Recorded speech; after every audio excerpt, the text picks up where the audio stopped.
Hello and welcome back to another episode of How Popular Is It in Japan. As promised in the last video, today I'll be covering the Killzone franchise. How popular was it in Japan and does anyone still remember it? Let's find out.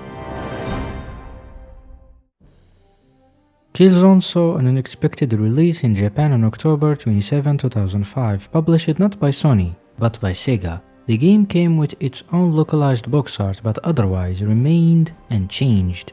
There was no Japanese voiceover, only subtitles. Critically, the reception was solid, with Famitsu giving it a 31 out of 14, just 2 points behind Halo, which scored a 33. While reviews praised the game overall, the game wasn't without flaws. Reviewers pointed to clunky aiming, erratic AI, and occasional slowdowns that hurt the pacing. Still, despite its shortcomings, Killzone earned a measure of respect in Japan. Commercially, it was a different story. The game was loosely marketed as a Halo killer but failed to make a dent. Halo sold 77,000 copies while Killzone barely hit 4,000. Not surprising really, it had almost no marketing, it just sort of appeared on shelves and was left to fend for itself. Strangely enough, the story played out differently in South Korea. The game launched earlier there on August 30, 2005, again with unique box art and only Korean subtitles but no dub.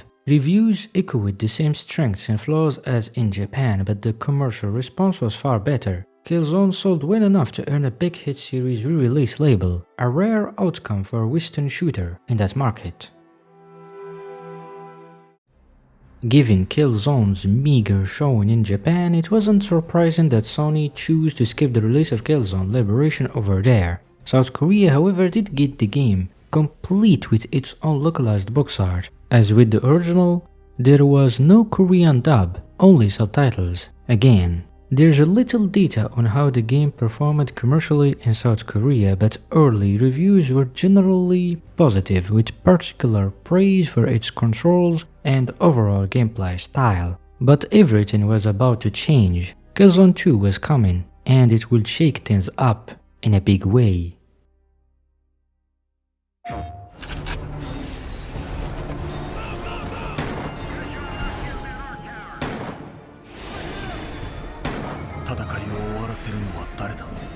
Killzone 2.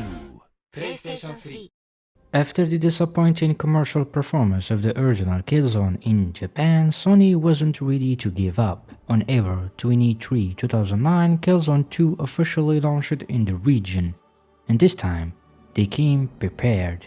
For the first time ever, the game featured a full Japanese dub, backed by a strong cast of voice actors like the late Kinji Utsumi.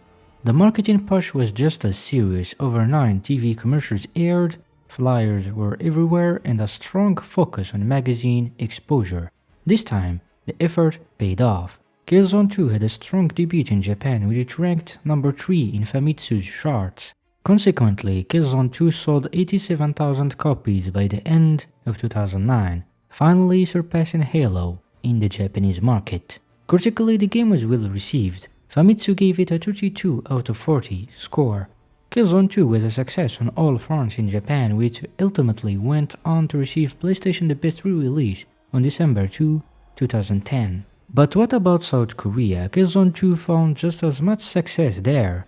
The game officially launched on February 27, 2010 to a warm critical reception and strong sales. Eventually, the game earned a big hit series re-release on December 3, 2010. But did Korea get the same treatment as Japan, complete with a local dub? Unfortunately, no. Once again, the release included only Korean subtitles. Still, it didn't seem to bother Koreans too much. Players embraced the game regardless. With that, Killzone 2 had hit its mark in both markets. Japan and Korea finally got a Killzone that delivered, and Sony had finally made it work. ではまずこちらを当社の主な業務はズバババドコンバキバコンギャバコンとなっております。さああなたも日本最強の就職サイトへ。2012 PlayStation 3 With Killzone 2 proving a success in both Japan and South Korea, it made sense for Sony to follow up with the next sequel in those markets. Killzone 3 launched in Japan on February 24, 2011, just 2 days after its Korean release.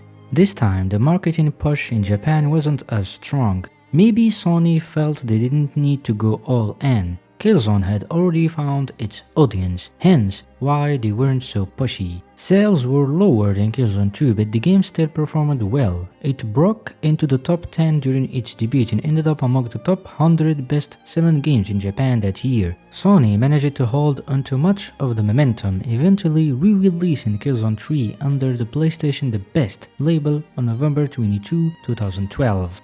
But what about South Korea? Was Killzone 3 as successful there? Unfortunately, no. For starters, the game didn't include a Korean dub yet, and the marketing effort was minimal. Ultimately, it never received a big hit series re-release. While Killzone 3 found solid footing in Japan, its performance in South Korea fell short. 2 years later, Sony released Killzone Mercenary on September 5, 2013, launching it simultaneously in Japan, South Korea, and for the first time, Taiwan. This time, neither the Japanese nor Korean versions received a special re-release. By the end of 2013, Killzone Mercenary had sold around 44,000 copies, lower than Killzone 3, and a sign that the momentum was starting to fade.